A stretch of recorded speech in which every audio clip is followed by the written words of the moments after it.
Hiya! Welcome! It's contest entry day today, and I'm very happy to be able to support a good friend of mine here in the vinyl community on YouTube as he starts his latest contest. Great guy from Northern Ireland, Richard McCook. He's just got a real natural kind of flair for making videos that are interesting. I love when he shows all his vinyl inbox, all the stuff he's bought over the past month or however long since the last one he's done. He's running a contest right now and it closes on the 4th of August at midnight UK time, I believe. And then he'll be doing the draw on the 5th of August. I'll leave a link for his contest announcement and he'll be showing all his examples of the questions, the prompts in that video as well. So he's called it the quarter contest, and the rules are straightforward as they tend to be in these VC contests. Of course, first and foremost, you've got to make sure you're subscribing to Richard, and then of course also to enter the contest you've got to make a video like I'm doing now and let Richard know in the comments of his announcement video. Don't post any links because they sometimes get marked as spam by YouTube. Just let Richard know that you've made a video to enter his quarter contest, and he'll find it and you'll be entered. And also the prize, which is pretty important, although I just like to do these to kind of support channels and friends of mine. I don't really ever expect to win, but you know, one day hopefully. The prize for this is £50 payable via PayPal, or if you prefer via an Amazon gift voucher. And of course, people outside the UK are welcome to enter. You'll just get that prize money of £50 in whatever currency your country allows. Right, so with that being said, here is the first prompt, and Richard wants people to show 4 eponymous albums.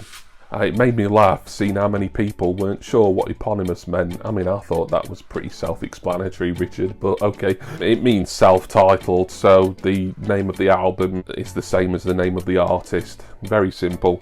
So my first one, and I think I've got mine in chronological order here. I'm going to show a mini disc first. I'm actually showing 2 mini discs altogether in this, but I thought I'd show this as I've got a ranking video for this band coming out in a couple of days' time. It's the first album, the self-titled eponymous album from The Clash. This came out in, what was it, 1977. Decent album. I'm not going to talk too much about it as to whether it's one of my very favourites or one of my least favourites, because you'll have to watch my Clash studio albums ranking in 2 days' time to find out that. That's the first one to show you. 3 more to go. The Clash and The Clash. The next one is from the, what would it be, early to mid-90s, maybe 94, 95. Looking for a date on here.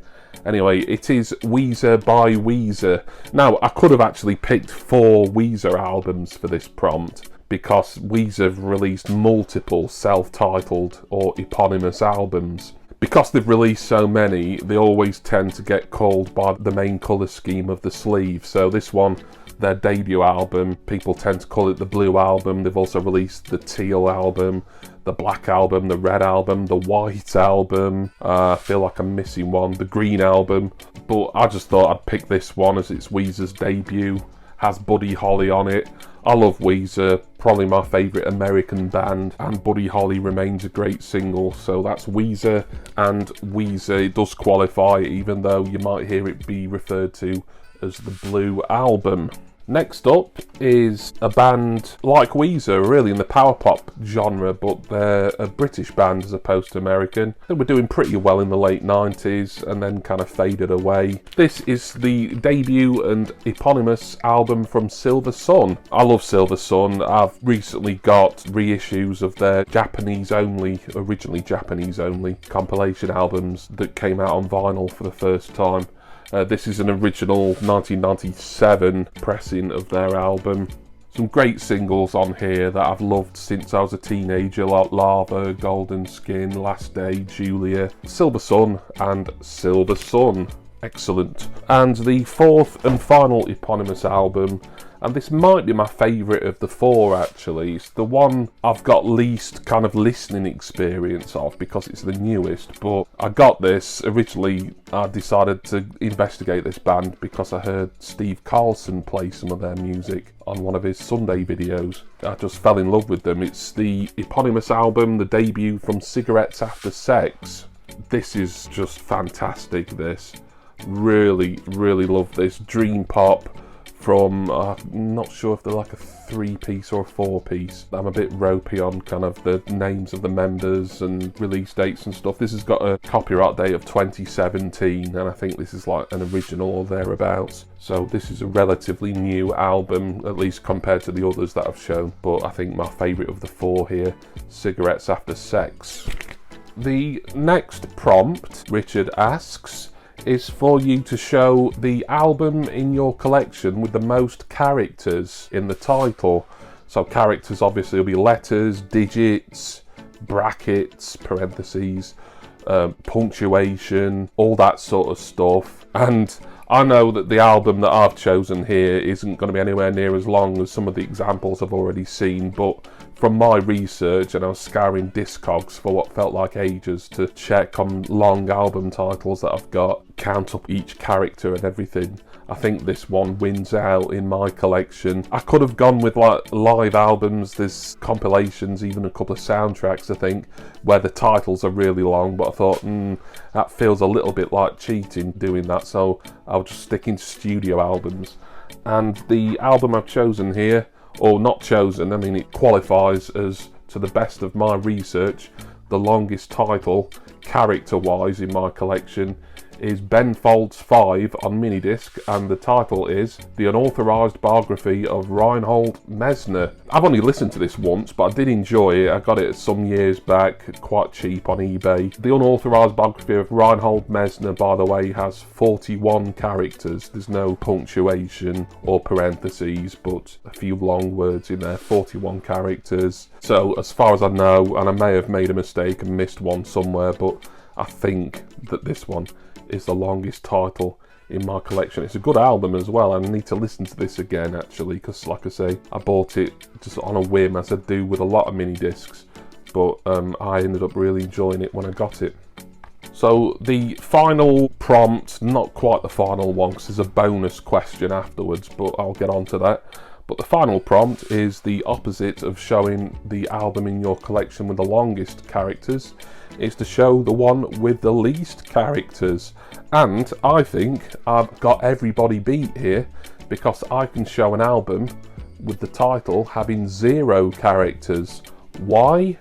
Because it's an untitled album from Rammstein. There is people who will refer to this as being self-titled, but technically it's not. If you look it up, officially this has no title. So if it doesn't have a title, then that's no characters. Whether Richard considers this a little bit cheating, I don't think it is, because I'm telling the truth. It's an untitled album, but for the sake of ease in like categorising stuff, record sellers, Discogs, etc. might list this as either untitled or self-titled, so Rammstein. So this was their last but one studio album. There again, I didn't want to pick anything that wasn't a studio album, but it doesn't matter anyway, because I knew I was going to pick this, because technically there's no characters in this. It's just Rammstein with silence, pure silence, 0 characters in the name. Try and beat that. Great album. I've talked about this before numerous times on the channel. Untitled, 0 characters in the name, from Rammstein. And there is a bonus question. Now you don't have to answer this, and you'll still get your entry if you've done all the other prompts that I've just done. But if you decide to have a go at the bonus question and you get it right, which you won't know if it's right or not until Richard confirms it during the draw, but if you decide to have a go and you get it right, Richard will give you a bonus entry into the contest. And the question is, what is the quarter contest referring to regarding Richard and either his channel or his collection? because that's the name of the contest, quarter contest. The reasoning behind quarter is a little bit vague. So I've been thinking about this, and I've seen some good answers already that may well be right. I think my answer's a little bit out there really as to why I think Richard named this the quarter contest, but I'm going to guess that the reason Richard is holding a contest with quarter in the name is because his top 4 artists, and he did a video, a very interesting video about his top 10 artists recently, but I think his top 4 artists, and if I can remember these might be in the wrong order, but it's David Bowie, T-Rex, ABBA and Nick Lowe, I think. I think those 4 now account for a whole quarter of his entire music collection. I'm probably overthinking and over-engineering that, but that's going to be my answer. I doubt I've got a bonus entry from saying that, but you never know. But I'm just glad to have this one entry anyway, just from showing you these albums today and supporting Richard. So that's it. Thank you all for watching. Hope you enjoyed this vinyl community contest entry. Always enjoy helping out fellow YouTube content creators here in the VC when they're holding these sort of contests. And I want to say special thanks not only to Richard, who is a subscriber of mine, but to all my other subscribers and generous patrons as well. Please see all my usual referral links and my Patreon and Facebook group link down in the description text box. I'm going to go now. Really ought to listen to this long-winded unauthorised biography of Reinhold Messner. I don't like the title of the album, and I only really bought the album without really knowing who Ben Folds 5 were some years ago because it was going quite cheap on eBay, and as I've said before, getting a cheap pre-recorded mini disc can feel like quite a win at times because these little things are a bit too collectible these days on the aftermarket. But anyway, probably go and listen to that and enjoy all the other entries that will no doubt be coming for the great Richard McCook's quarter contest. And I do hope that all of you will join me again next time for my next VC contest entry video. Cheers everyone. See ya!